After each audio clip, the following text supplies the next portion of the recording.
Hello students, so I'm again back with part 2 of chapter number 10, Antarctica. Student, I hope you all have seen part 1. That is very small, it is of 12 minutes only.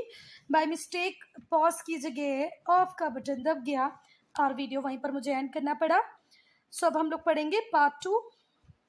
So student, till here we have completed everything in part 1. We'll start part 2 with Antarctica as continent. तो पहले हम लोग देखेंगे location और extent.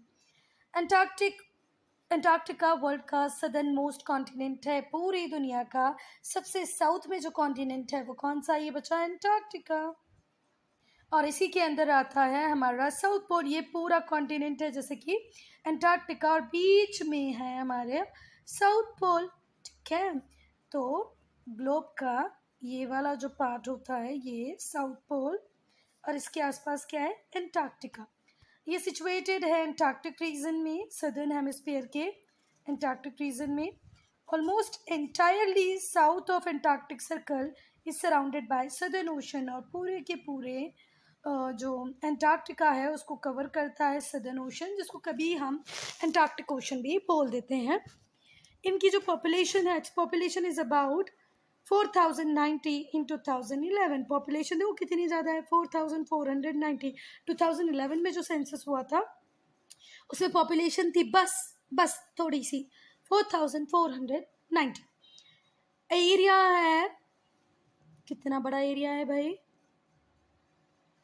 So area is 14 million square kilometre. Okay, इतने बड़े area में इतनी सी पॉपुलेशन वहाँ पर रहती है. It is covered by permafrost, मतलब परमानेंटली फ्रोजन ग्राउंड.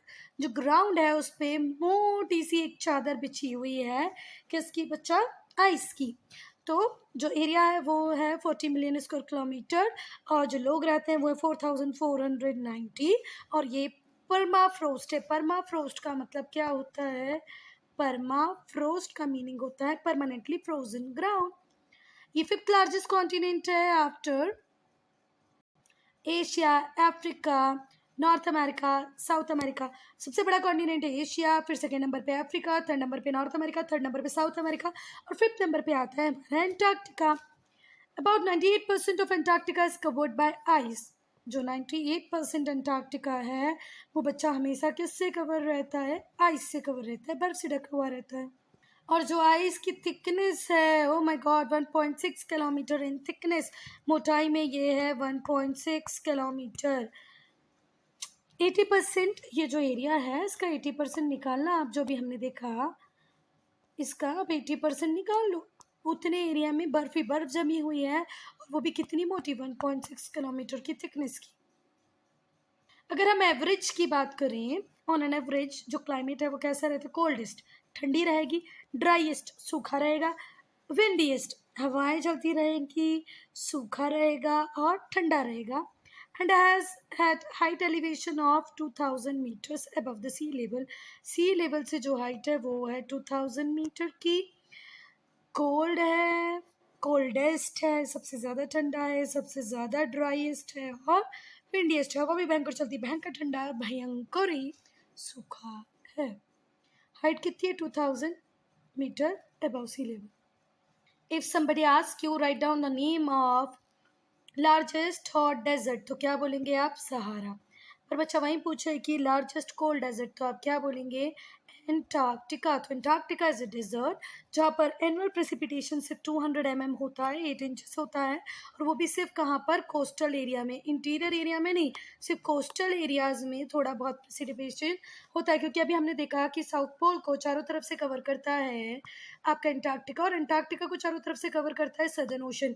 तो जो कोस्ट है यहीं पर हल्की फुल्की बारिश होती है, 8 इंचेस, दैट इज 200 mm. और बाकी तो बारिश नहीं होती है, ड्राइस्ट है, डेजर्ट है.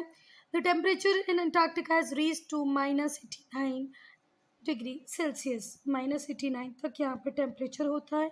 कि permanent human settlement, human resident नहीं है, but around 1000 to 500 people are living there, who is not living for day 1 or 2, they are living for throughout the year in a research station scattered across the continent. पूरे continent में एक research station यहाँ है तो दूसरा यहाँ है, तीसरा यहाँ है, पांचवा यहाँ पर है. The Antarctica stores 90% of world's total ice. World में जितनी भी आइस है उसका 90% अकेले कहाँ पर ही है, अंटार्कटिका में है। और 70% of it is fresh water. 90% दुनिया में जो बर्फ़ है उसका 90% अंटार्कटिका में है। और ये 90% का बचा जो 70% है, नहीं, इस 90 का 70 नहीं, टोटल 70% फ्रेश वाटर भी कहाँ पर ही है, अंटार्कटिका में।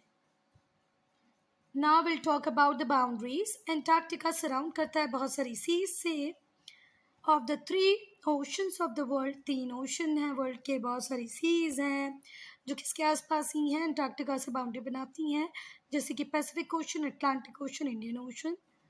The Weddell and Ross Sea deeply penetrate the continent from opposite direction. देखो ये अंटार्कटिका है, नहीं अंटार्कटिका ऐसे नहीं बनाते हैं, हम ऐसे बनाते हैं। सपोज करो ये वर्ल्ड मैप है, तो यहाँ पर पहले होगा पैसिफिक ओशन जो भी अंटार्कटिका से टच करेगा, उसके बाद नॉर्थ अमेरिका, साउथ अमेरिका आएंगे, फिर अटलांटिक ओशन आएगा जो भी किससे टच करता है, अंटार्कटिका से टच करता है। फिर आएगा आपका यूरोप और अफ्रीका, फिर आएगा आपका इंडिया, और इंडिया के नीचे आएगा इंडियन ओशन, तो वो भी किससे टच करता है, अंटार्कटिका से टच करता है। तो 3 ओशन हो गए, 2 सीज, वेडल एंड रोज सीज। ये 2 वो सी हैं बच्चा जो डीप तक पेनिट्रेट करती हैं किसको, अंटार्कटिका को, अपोजिट डायरेक्शन से, dividing it into eastern and western, इन्हें eastern and western form, sorry, dividing it into eastern Antarctica, the larger and more compact, and western Antarctica formed by Antarctic Peninsula। तो बच्चा ये divide करती हैं eastern Antarctica को जो कि बहुत बड़ा पार्ट है, ठीक है, और वेस्टर्न अंटार्कटिका जो कि पेनिनसुला है, और उसमें आउटले आइलैंड भी आएंगे जो कि पैसिफिक में है। ठीक है बात। तो अंटार्कटिका तीनों ओशन से कांटेक्ट में है, टच में है, पैसिफिक, अटलांटिक और इंडियन। विडेल एंड रॉस सी भी इसको डीपली पेनिट्रेट करती है अपोजिट साइड से, और 2 भागों में बांट देती है इसको। एक होता है ईस्टर्न अंटार्कटिका जो कि बड़ा और कॉम्पैक्ट पार्ट है, और दूसरा वेस्टर्न अंटार्कटिका जिसमें पेनिनसुला और आइलैंड्स आएंगे। Now physical features. Physical features में हम देखेंगे बच्चा, along the coast the floating ice shelves cover the sea को कवर करते हैं फ्लोटिंग आइस शेल्फ। बट देखो बर्फ़ है, बर्फ़ टूट के पानी के अंदर फिर क्या करने लगती है बच्चा, बहने लग जाती है, इसी को आइस शेल्फ्स कवर बोलते हैं, जो सी में मिलेंगे आपको। स्टीप शी शोर पे मिलेंगे, शी शोर मतलब जो नदी का किनारा है, और स्टीप मतलब बहुत ज़्यादा जैसे इस तरीके का स्लोप नहीं है, स्टीप स्लोप है, मतलब इस तरीके का स्लोप है।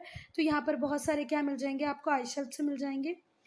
The Trans-Antarctic Mountain divide the continent into 2 parts। और ये जो ट्रांस एंटार्क्टिक माउंटेन है ये पूरे कॉन्टिनेंट को 2 पार्ट में डिवाइड कर देते हैं। Smaller and narrower western part है जिसे लेसर अंटार्कटिक बोलते हैं, और बहुत बड़ा ईस्टर्न पार्ट है जिसे ग्रेटर अंटार्कटिक बोलते हैं। तो ये जो ट्रांस एंटार्क्टिक माउंटेन है ये कॉन्टिनेंट को 2 पार्ट में डिवाइड कर देते हैं, एक लेसर अंटार्कटिका है, दूसरा ग्रेटर अंटार्कटिका है। जो लेसर अंटार्कटिका है वो ईस्टर्न पार्ट में है, सॉरी वेस्टर्न पार्ट में है, वेस्टर्न पार्ट में लेसर अंटार्कटिका है, और ईस्टर्न पार्ट में बड़ा वाला पार्ट ग्रेटर अंटार्कटिका है। जो हाईएस्ट माउंटेन है इस कॉन्टिनेंट का वो है विंड्सॉफ मैसिव, 5139 मीटर हाई है। कौन सा है, विंसन मैसिव। और बच्चा ये विंसन मैसिव कहाँ पर है, एल्सवर्थ आइलैंड में। एल्सवर्थ आइलैंड में विंसन मैसिव है जिसकी हाइट है 5139 मीटर्स। ये हाईएस्ट माउंटेन है इस कॉन्टिनेंट का। जो हाईएस्ट पॉइंट है ईस्टर्न अंटार्कटिका का वो है किर्कपैट्रिक, जो है 4528, not 5400, 4528। Again I am repeating 4528, ये हाईएस्ट पीक है ईस्टर्न अंटार्कटिका का। टोटल पूछेगा कि हाईएस्ट पीक कौन सा है, तो आप बोलोगे हाईएस्ट माउंटेन है इस कॉन्टिनेंट का विंड्सऑफ मैसिव जो कि एल्सवर्थ आइलैंड में है। फिर पूछा जाएगा हाईएस्ट पॉइंट ईस्टर्न अंटार्कटिका का कौन सा है, तो आप क्या बोलोगे, किर्कपैट्रिक जो 4528 मीटर्स का है। ये भी ट्रांस अंटार्कटिक माउंटेन है। इसके बाद बारी आती है mount Erebus and Ross island की। जो अंटार्कटिका के सेकेंड हाईएस्ट एक्टिव वॉल्केनो है। माउंट एरेबस और रॉस आइलैंड ये आज तक भी एक्टिव वॉल्केनोज हैं। तो बच्चा अगर मैम पूछेगी write down the name of 2 active volcanoes of Antarctica, what will you write? Mount Erebus and Ross Island. Mount Sidley is the highest volcano on Antarctic. Highest volcano कौन सा है बच्चा? Mount Sidley. A plateau called Queen Mountain is located along the coast. Coast पर ही एक plateau situated है, located है, जिसका नाम है Queen Maud Land on the eastern side of continent. Continent के ईस्ट साइड में आपको मिलेगा कोस्टल एरिया, जहाँ पर आपको मिलेगा एक प्लेट्यू जिसका नाम है Queen Mount island, Queen Mount land. और माउंट सिदले हाईएस्ट वॉल्केनो है अंटार्कटिका का। The South Pole lies on the South Pole Plateau at the height of 2,785 meter above sea level. South Pole कहाँ पर है बच्चा? साउथ पोल है south pole plateau पे। बहुत ही बढ़िया इंटरेस्टिंग इन्फॉर्मेशन कि साउथ पोल कहाँ पर है, तो साउथ पोल है साउथ पोल प्लेट्यू पे, जिसकी हाइट है 2,785 मीन सी लेवल से। Recently over 70 lakes have been discovered and among the largest is Lake Vostok। ठीक है, बहुत सारी लेक्स यहाँ पर डिस्कवर की गई हैं, जिसमें से कि एक लेक है वो सबसे बड़ी भी है, उसका नाम है लेक वोस्टोक। ठीक, कोई बात? इनका नाम ये याद करना है बच्चा आपको, है ना, कि माउंट एरेबस, रॉस आइलैंड क्या है, तो ये एक्टिव वॉल्केनोज हैं। हाईएस्ट वॉल्केनो अंटार्कटिका कौन सा है, तो माउंट सिदले है। क्वीन माउंटलैंड किसका नाम है? प्लेट्यू है। तो भैया बताओ साउथ पोल कहाँ पर है, तो साउथ पोल अंटार्कटिका के साउथ पोल प्लेट्यू पे है। सबसे बड़ी लेक कौन सी है, तो सबसे बड़ी लेक है लेक वोस्टोक। अब बच्चा हम लोग बात करेंगे क्लाइमेट की। तो जो अंटार्कटिका का क्लाइमेट है बच्चा बहुत ही भयंकर है, हम वहाँ पर सरवाइव नहीं कर पाएंगे बच्चा। So students, Antarctica has soft climate where we are not able to survive. Extreme cold है, frost है, howling snow है, storms है, wind है। cold है, extremely cold है, frost है, howling snow storm है, बर्फ के तूफान आते रहते हैं हमेशा, तेजी से हवाएं चलती रहती हैं। और अब वो ठंडी जगह में चलेंगी तो बच्चा गर्म तो होंगी नहीं, ठंडी ठंडी हवाएं, howling snow storms, frost, cold, हम सर्वाइव नहीं कर पाएंगे। The ice cold stormy seas pound the rocky shores, break off। जब ये ठंडे स्ट्रोम्स रॉकी शोर्स पे टकराते हैं तो बच्चा क्या करते हैं, बड़े बड़े आइस शेल्फ को तोड़कर अपने साथ ले जाते हैं। With sea current which drive northward, और फिर वो किसकी तरफ चलने लगते हैं, विंड उनको ड्राइव करती है नॉर्थवर्ड। ठीक है, जैसे कि किसी चीज़ से कोई टकराई, जैसे इससे जब बच्चा कोई आइस कोल्ड स्ट्रॉमी सी टकरा जाएगी किससे, रॉकी शोर से, तो क्या होगा, आइस शेल्फ टूटने लग जाएंगे। तो आइस शेल्फ टूट के कहाँ पर, सी करंट के साथ नॉर्थवर्ड, विंड के साथ नॉर्थवर्ड मूव करने लग जाते हैं। अब बच्चों हम बात करेंगे टेम्परेचर की। तो टेम्परेचर ज़रा पहले बात ध्यान से सुनो कि जो नदर्न हेमिस्फीयर है, यहाँ पर जब समर सीजन होता है तो सदर्न हेमिस्फीयर में बच्चा विंटर सीजन होता है। जब नदर हेमिस्फीयर में विंटर सीजन होता है तो सदर्न हेमिस्फीयर में क्या होता है, समर सीजन होता है। सीजन अपोजिट चलते हैं, जरा ये बात ध्यान रखना। तो जब जनवरी में, दिसंबर में हमारे यहाँ ठंड होती है तो वहाँ पर क्या होती है बच्चा, गर्मी होती है।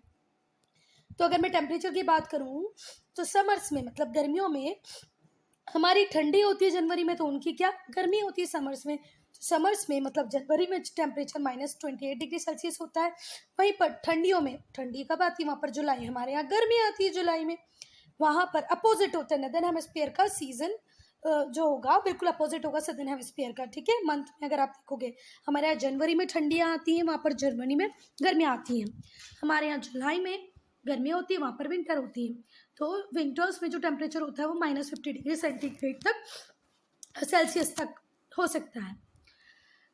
At Soviet Antarctic Research Station, Vostok, lying 3,000 meter above sea level, Soviet मतलब जो सोवियत मतलब USSR का जो the Soviet Antarctic research station है उसका नाम है वोस्टोक, और वो सी लेवल से 3,000 मीटर ऊपर है। वहाँ पर जो टेम्परेचर होता है वो 88 डिग्री सेल्सियस होता है।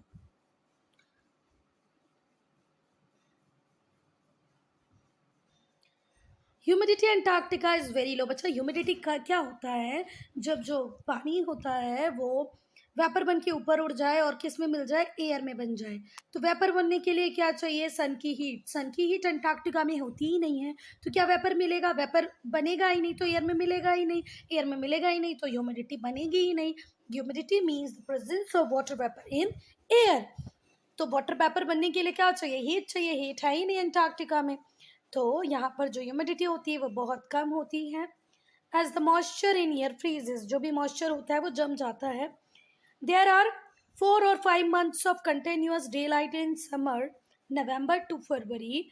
जो समर मंथ है इनकी नवंबर से स्टार्ट होके कब तक होते हैं, फरवरी तक होते हैं। ये 4 और 5 मंथ इनको कंटिन्यूस डे लाइट मिलती है। आप लोगों को पता ही होगा ना, नॉर्थ पोल और साउथ पोल में 6 मंथ का डे और 6 मंथ की नाइट होती है ना। तो 5 मंथ इनको डे लाइट मिलती रहेगी, वो भी कब, समर में, November to February. And 4 to 5 month of continuous darkness in winter. Winter में पूरी 4-5 महीने की रात होती है, समर्स में 5 महीने का दिन होता है। तो इनके समर से स्टार्ट होते हैं नवंबर से, ख़त्म होते हैं फरवरी में। और इनके विंटर्स का अपोजिट, मतलब विंटर स्टार्ट होगी मार्च से, कब तक चलेगी, अक्टूबर तक। मार्च से अक्टूबर तक चलता है इनका ठंडी वाला सीजन, और नवंबर से फरवरी चलता है इनका गर्मी वाला season. Now ozone layer depletion. Ozone layer वो लेयर है बच्चा जो हमें अल्ट्रावायलेट रेडिएशन से बचाती है, अल्ट्रावायलेट सनरेज से सेफ रखती है। हमारे अर्थ के एटमॉस्फेयर में बहुत सारी लेयर्स हैं, तो जो स्ट्रेटोस्फेयर है उसमें मिलेगी आपको ओजोन लेयर, और ये हमें प्रोटेक्ट करती है हार्मफुल अल्ट्रावायलेट रेडिएशन से। अगर ये हार्मफुल अल्ट्रावायलेट रेडिएशन अर्थ पर डायरेक्ट आ जाए तो बच्चा ये देंगे हमें स्किन कैंसर। तो अगर आपको स्किन कैंसर से बचना चाहिए तो ओजोन लेयर का सेफ रहना बहुत ज़रूरी है। 1980s में बच्चा साइंटिस्ट ने डिस्कवर किया a hole in the ozone layer. जो ये ओजोन लेयर है जो सन की अल्ट्रावायलेट रेडिएशन से हमें सेफ रखती है, इसमें एक जगह हो गया बच्चा होल। क्या हो गया, होल। और इस होल से डायरेक्ट अल्ट्रावायलेट रेज अर्थ पर आने लग गई। जो ओजोन लेयर होती है बच्चा वो अर्थ को प्रोटेक्ट करती है, अर्थ के एटमॉस्फेयर को प्रोटेक्ट करती है हार्मफुल अल्ट्रावायलेट रेज से। और ये होल का कारण था CFC, chlorofluorocarbon, chlorofluorocarbon compound that rise to upper atmosphere where they attack and destroy the ozone layer. CFC, chlorofluorocarbon compound है जो एटमॉस्फेयर में ऊपर की तरफ जाता है और डिशुम डिशुम करके हमारी ओजोन लेयर को कंप्लीटली डिस्ट्रॉय कर देता है। नाउ अरोरा ऑस्ट्रेलिस फेनोमेना, वो फेनोमेना जिसे हम अरोरा ऑस्ट्रेलिस बोलते हैं, वो भी कहाँ मिलता है बच्चा, अंटार्कटिका में। क्लाइमेट बहुत हार्श है, फॉरबिडिंग इन्वायरमेंट है जो हमें सर्वाइव वहाँ पर नहीं करने देता, पर अंटार्कटिका में बच्चा इन सब के बावजूद बहुत सारे नेचुरल वंडर्स हैं जो अंटार्कटिका की तरफ हमें अट्रैक्ट करते हैं।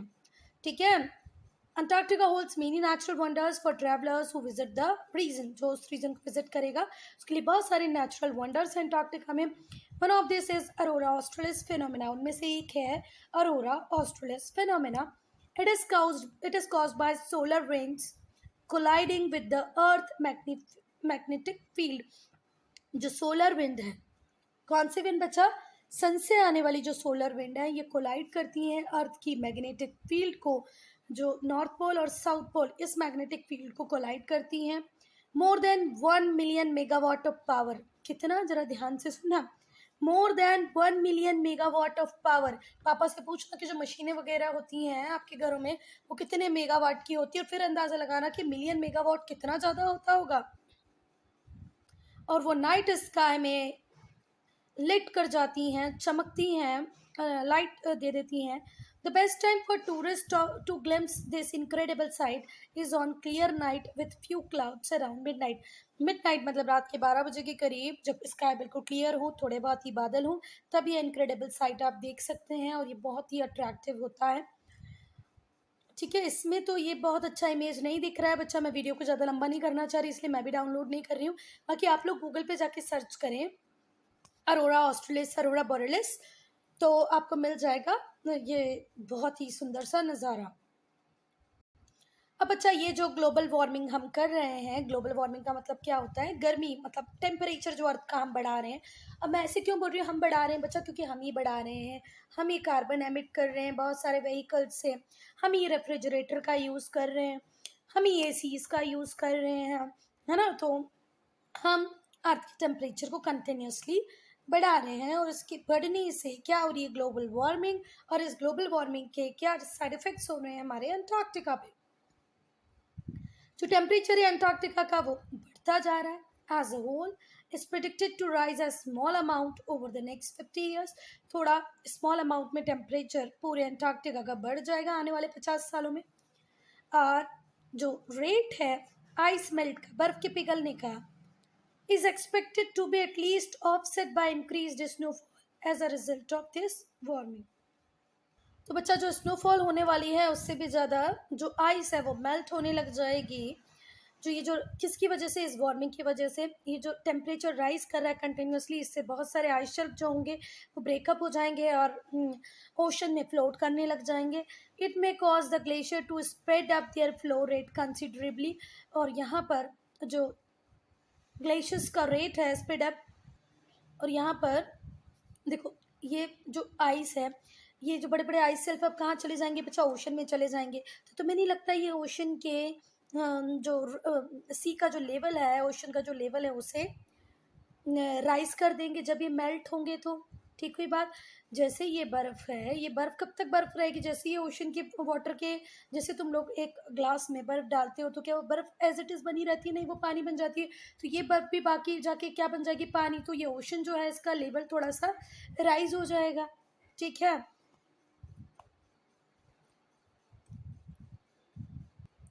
और इस तरीके से धीरे धीरे करके हमारे ग्लेशियर्स कम होने लग जाएंगे, क्योंकि वो अल्टीमेटली पानी बन जाएंगे। और पानी भी बने तो बच्चा वो जो फ्रेश वाटर है जो कहीं ना कहीं ग्लेशियर के फॉर्म में अवेलेबल है, वो किस में मिल जाएगा? सॉल्ट वाटर में मिल जाएगा। तो हमारे लिए तो ड्यूअल लॉस है। जब लार्सन बी आइस शेल्फ 2002 में टूट कर पानी में मिल गया था, मतलब ओशंस में मिल गया था, तो ये किसी का इफेक्ट था बच्चा? ग्लोबल वार्मिंग का इफेक्ट था। The breakup of Larsen B ice shelf in early 2002 was attributed to the effect of global warming. Global warming की वजह से ही 2002 में Larsen B ice shelf breakup हो गया था। An ice shelf is a thick layer of ice. Ice shelf क्या होता है बच्चा? थिक लेयर ऑफ आइस होती है जो सी में क्या करती रहती है? फ्लोट करती रहती है, तैरती रहती है ना? फ्लोट करती रहती है। जो लार्सन आइस शेल्फ था वो 220 मीटर थिक था। During 35 days period in 2002 lost about 3015 kilometre of ice into ocean. Larsen ice shelf जो कि 220 मीटर थिक था, 35 दिनों के अंदर ही 2002 में 3250 किलोमीटर की आइस किस में मिल गई बच्चा? पानी में मिल गई। ठीक है, विद इन 35 days। ये जो ब्रेकअप था ये हायर टेम्परेचर की कॉन्सिक्वेंसी ही था। तो जरा सोचो बच्चों, 3250 किलोमीटर आइस इसने किस में दे दी? ओशन में दे दी। ओशन का वाटर लेवल तो राइज करेगा ही करेगा, और ये किसकी वजह से हुआ? बढ़ते हुए टेम्परेचर की वजह से हुआ। The temperature of Larsen B ice shift area has increase nearly 3 degree in the last 50 year. और जो टेम्परेचर था लार्सन बी शिफ्ट एरिया का वो 3 डिग्री सेंटीग्रेड से बढ़ गया है लास्ट 50 ईयर में। अगर ये टेम्परेचर इसी तरीके से बढ़ता गया ना बच्चा, तो एक दिन अंटार्कटिका ख़त्म हो जाएगा। Now vegetation, animal life and minerals. ये हैं पेंगुइन्स, ये आपको कहाँ ही मिलेंगी बच्चा? अंटार्कटिका में सील्स मिलेंगे, अंटार्कटिका में पोलार बियर मिलेंगे, और क्या भी मिलेंगे? ऑक्टोपस भी मिल जाएंगे। अंटार्कटिका एक कोल्ड डेजर्ट है, therefore entire Antarctica flora is represented by mosses, lichens and small flowering plant. देखो बेटा अंटार्कटिका में देखो आप मिट्टी के ऊपर पेड़ लगा सकते हो, बर्फ के ऊपर पेड़ नहीं लगा सकते हो. तो when you all know that Antarctica is completely covered with ice throughout the year, is it possible to grow trees? No. तो within 2 or 3 month in summer season जब आइस बिल्कुल मेल्ट हो जाती है तो उसके बाद आपको मॉसेस, लिचन्स और स्मॉल फ्लावरिंग प्लांट मिलेंगे अंटार्कटिका पे. परमानेंट सब फ्रॉस्ट होता है, बहुत कोल्ड विंड होती हैं and prevent any distribution of plant species. इस वजह से ही यहाँ पर प्लांट स्पीसीज ज़्यादा नहीं है. अंटार्कटिक बटर कैप फ्लावर्स, ये अंटार्कटिक के बटर कैप फ्लावर से बचा. ये विजिबिलिटी क्लियर नहीं है तो मैं चाहूँगी कि आप लोग एक बार गूगल पे सर्च करके ज़रूर देख लें. ये है Atlantic moss forest, Atlantic moss forest. तो ये भी आप एक बार गूगल पे देखें तब आपको ज़्यादा क्लियर आइडिया मिलेगा. वहीं पर अगर हम एनिमल लाइफ की बात करें तो प्लांट तो ज़्यादा नहीं है पर एनिमल लाइफ में अंटार्कटिका रिच है. अंटार्कटिका होम है पोलार बियर का which feeds off seal. A new species of octopus has been discovered in Antarctica. एक नए टाइप का ऑक्टोपस है अंटार्कटिका में. पोलर बियर हैं जो कि फीड करते हैं सील्स पे. यहाँ पर आपको वेलारूस मिलेंगे, वेलरूसिस मिलेंगे, पेंगुइन्स के फ्लॉक्स मिलेंगे और एक बार मेरी भी इच्छा है पेंगुइन्स देखने की, पता नहीं पूरी होती है कि नहीं. और बहुत सारे बर्ड्स हैं जो यहाँ की रॉकी क्लिप्स में अपने घोंसले बनाती हैं रहती हैं. The Adelie and emperor penguins are most common. Adelie और एम्परर पेंगुइन यहाँ पर बहुत कॉमन है. दीज बर्ड्स आर फ्लाइटलेस, ये उड़ नहीं पाती हैं but can use their wings to swim. ये पानी में तो तैर सकती हैं अपने विंग्स को यूज़ करके पर उड़ नहीं सकती. 2 टाइप के पेंगुइन्स आपको मिल जाएंगे, एडेल एंड एम्परर पेंगुइन्स. कहाँ पर? अंटार्कटिका में. वाटर में स्विम कर सकती हैं, देख लिया हमने. Each summer around 100 million migratory bird arrive here to breed. अच्छा 100 million माइग्रेटरी बर्ड हैं जो अंटार्कटिका जाती हैं काई के लिए, ब्रीडिंग के लिए. ईच समर, हर समर. ठीक है. मिनरल रिसोर्सेज की बात करें कि अंटार्कटिका में कौन कौन से मिनरल रिसोर्स हैं. Antarctica is the least explored of all continent. बच्चा बहुत सारे कॉन्टिनेंट है, मतलब बहुत सारे तो नहीं, 7 कॉन्टिनेंट है टोटल. 7 में से 6 को हमने एक्सप्लोर कर लिया है पर जो 7th है, जो पहला मतलब 7th आखिरी जो बचा हुआ कॉन्टिनेंट है जिसको हमने एक्सप्लोर पूरी तरह अभी किया ही नहीं है तो हम बता ही नहीं सकते कि कितना कुछ यहाँ पर मिलेगा. पर फिर भी साइंटिस्ट का मानना है कि यहाँ पर बहुत सारा कोल है, आयरन ओर है, कॉपर है, यूरेनियम भी है जिससे बॉम्ब बनाए जा सकते हैं, गोल्ड है, डायमंड है जो कि आइस कैप के नीचे दबा हुआ है. क्या क्या है बच्चा? कोल, आयरन ओर, पर uranium, gold, diamond. But as per the treaty it prohibits mineral mining. अभी हमने ट्रीटी देखी थी ना, अंटार्कटिक ट्रीटी, उसके हिसाब से यहाँ माइनिंग करना तो पॉसिबल ही नहीं है. तो कोई भी कंट्री वर्ल्ड की यहाँ पर माइनिंग नहीं कर सकती.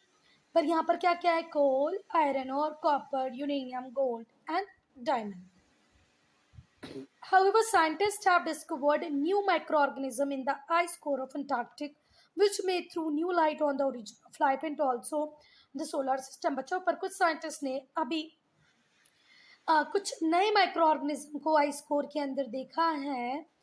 तो हो सकता है हमें आने वाले टाइम में और ज़्यादा लाइफ के बारे में पता चले जो अंटार्कटिक में है, या हम सोलर सिस्टम के बारे में कुछ नया सीख पाएँ. ठीक है बच्चा, तो अंटार्कटिका को एक्सप्लोर करना पड़ेगा और हम करेंगे भी.